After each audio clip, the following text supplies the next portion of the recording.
Hi, guys. We are ready to continue our study of Shakespeare, and we are going to start by looking not at his plays, but at his sonnets. Sonnets are a type of poem. The word sonnet comes from the Italian word meaning little song or little poem, and it was a very popular type of poetry to write during the Renaissance and afterwards as well. There are many different types of sonnets. However, they all have 14 lines.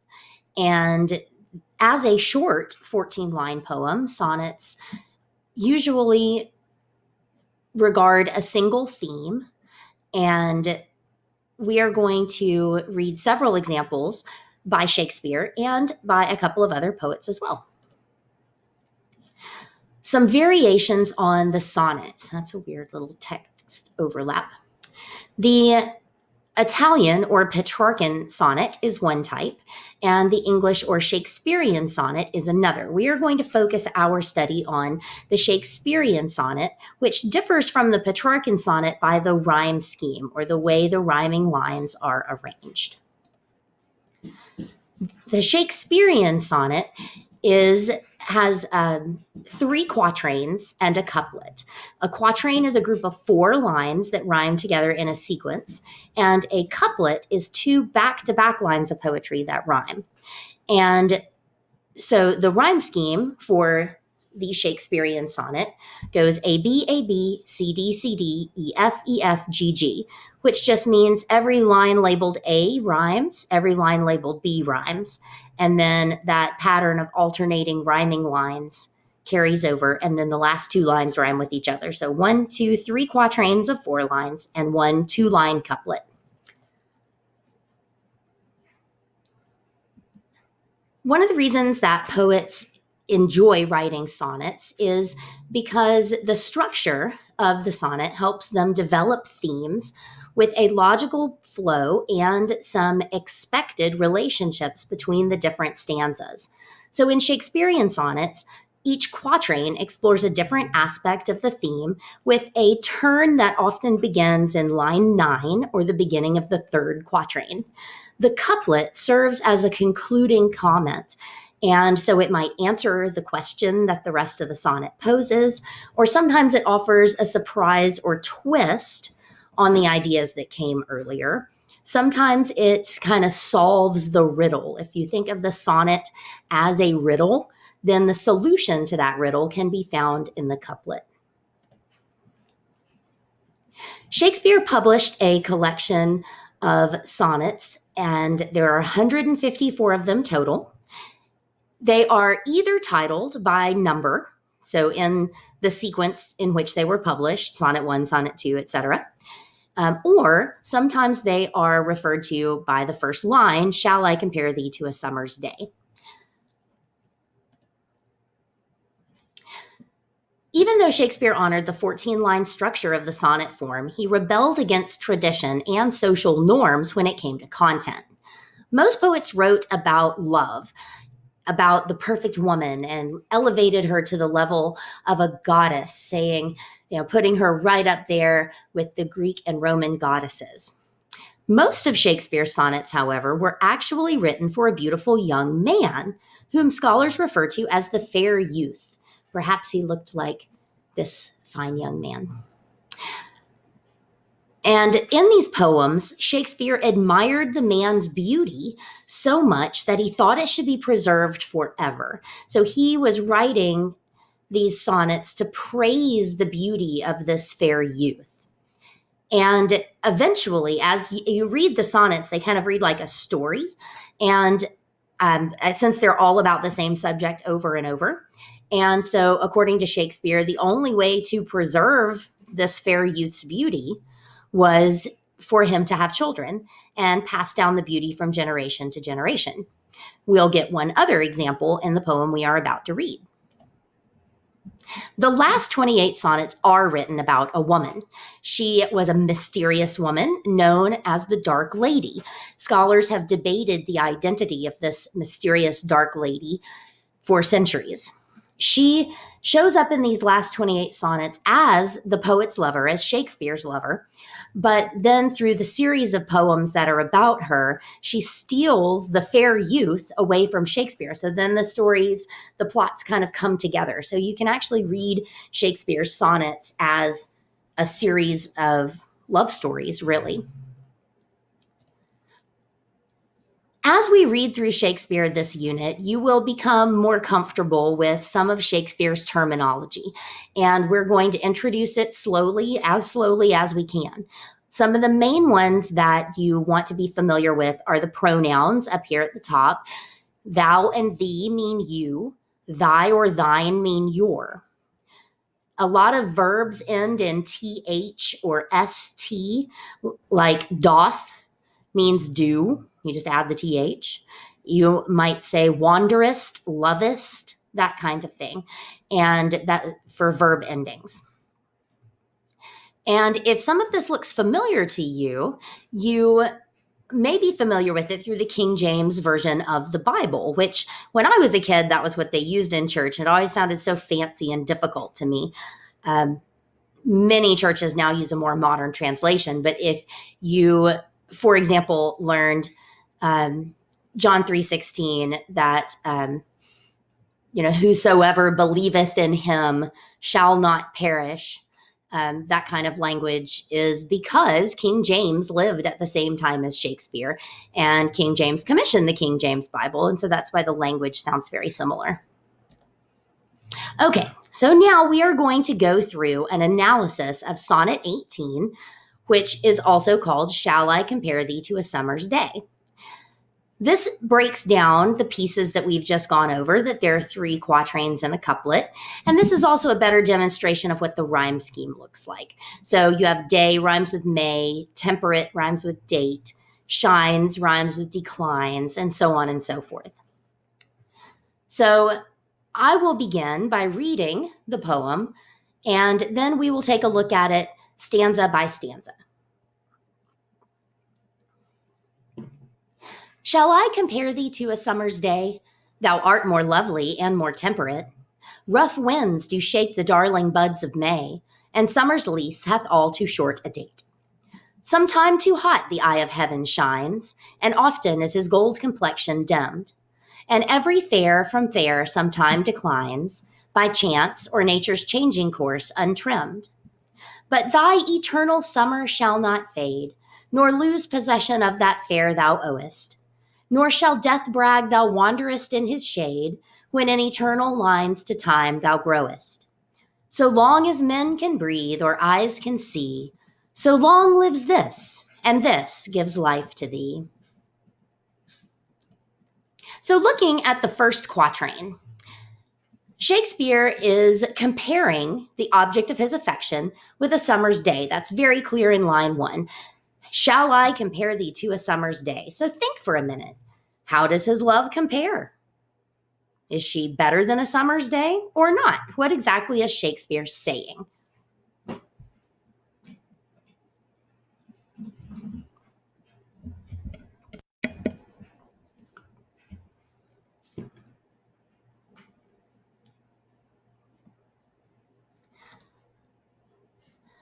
To get our answer, we can start by translating line 2. Thou art more lovely means you are more lovely. And so the fair youth for whom this poem is written is prettier than a summer's day. He is more lovely. So I guess he's doing pretty well. You are more temperate. So temperate, temperature, do you think that means he's hotter? No, temperate in this situation means mild or even. Temperate means even and not too hot or too cold. It means right there in the middle. Shakespeare is saying that the young man is mild-mannered, or maybe that he does not have a temper. And in the next stanza, he'll go again into saying that summer is too hot, whereas the fair youth is more temperate. Now looking at lines 3 and 4, you can think of the progression of seasons here as a metaphor for life. He says, rough winds do shake the darling buds of May, and summer's lease hath all too short a date. The darling buds of flowers bloom in the spring, but the summer then comes and blows all the petals off of the flowers. It's too rough. Summer doesn't last forever. Its lease is too short. Autumn arrives and the flowers wither. So, what is the metaphor here that Shakespeare is trying to establish? Physical beauty, like the summer days, quickly fades. So he's beginning to worry here about his love losing beauty to time like a summer day does. Now let's look at the second quatrain. This focuses on a description of summer using metaphor and personification. Take a minute to look at it and come up with some ideas about how Shakespeare feels about the summer.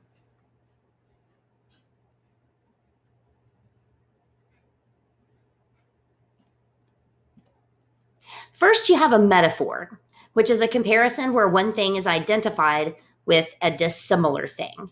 What is the metaphor in line 1 of this stanza?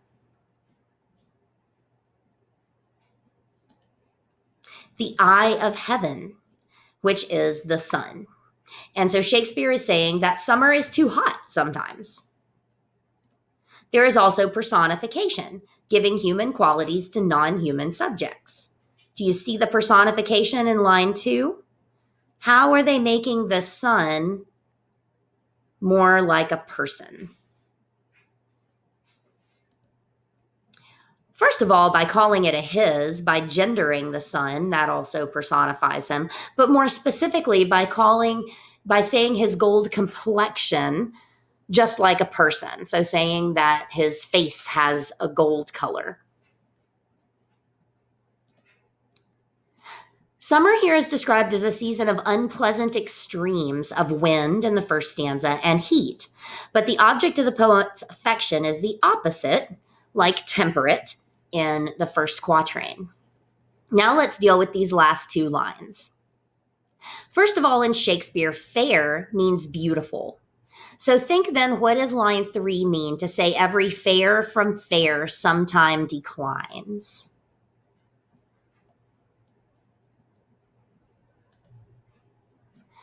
Beauty fades. Fair declines from being fair. So whether you're talking about the weather or people's beauty, it declines.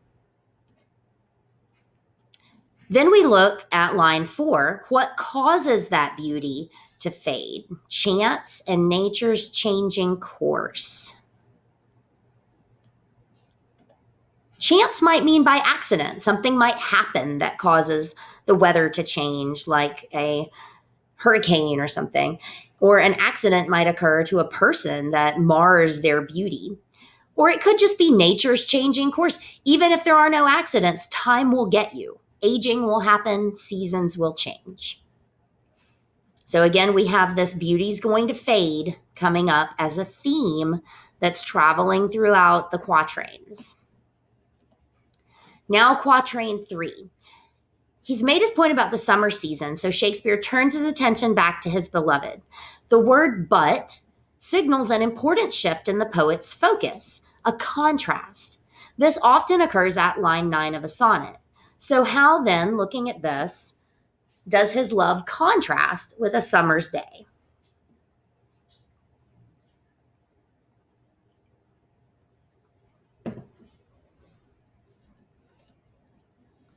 Let's start with thy eternal summer shall not fade. Eternal means last forever. So the beauty of his lover will never fade. Nor will they lose their fairness that they owest, which really owest here means own. So lose possession and owe, those go together. So their beauty will not fade.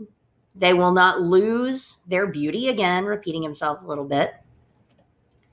Death is personified in line 3 here. What do you think it means that death cannot brag that the lover wandereth in his shade? He's saying his lover will not die, that death will never get them. At first, this doesn't make sense. How can one live forever?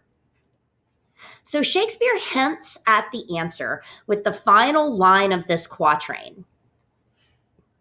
But we're going to carry that over to look at it alongside the couplet, where we get the answer to the riddle. So long as men can breathe or eyes can see, so long lives this, and this gives life to thee. Remember that the purpose of the couplet in a Shakespearean sonnet is to offer a surprise or twist on the ideas presented throughout the quatrains. The couplet can also present an answer to a problem. So look at the last line. What might this mean? How can Shakespeare's lover escape death? So long lives this.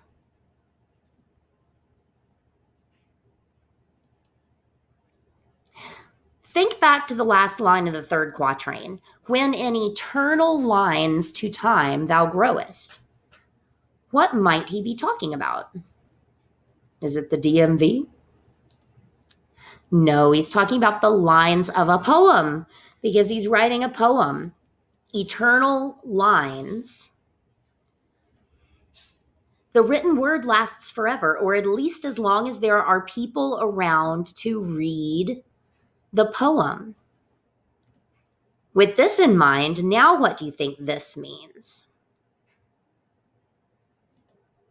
If you said the poem, you are correct. The word this refers to the poem that Shakespeare has written. In other words, thanks to the lines in Shakespeare's poem, his lover will continue to live long after death. The lover has been immortalized and preserved in the lines of the poem, and his beauty has been preserved in the lines of the poem.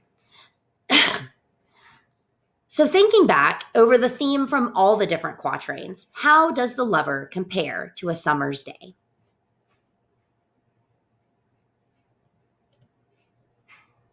The lover is superior to a summer's day because the lover is more temperate or calm.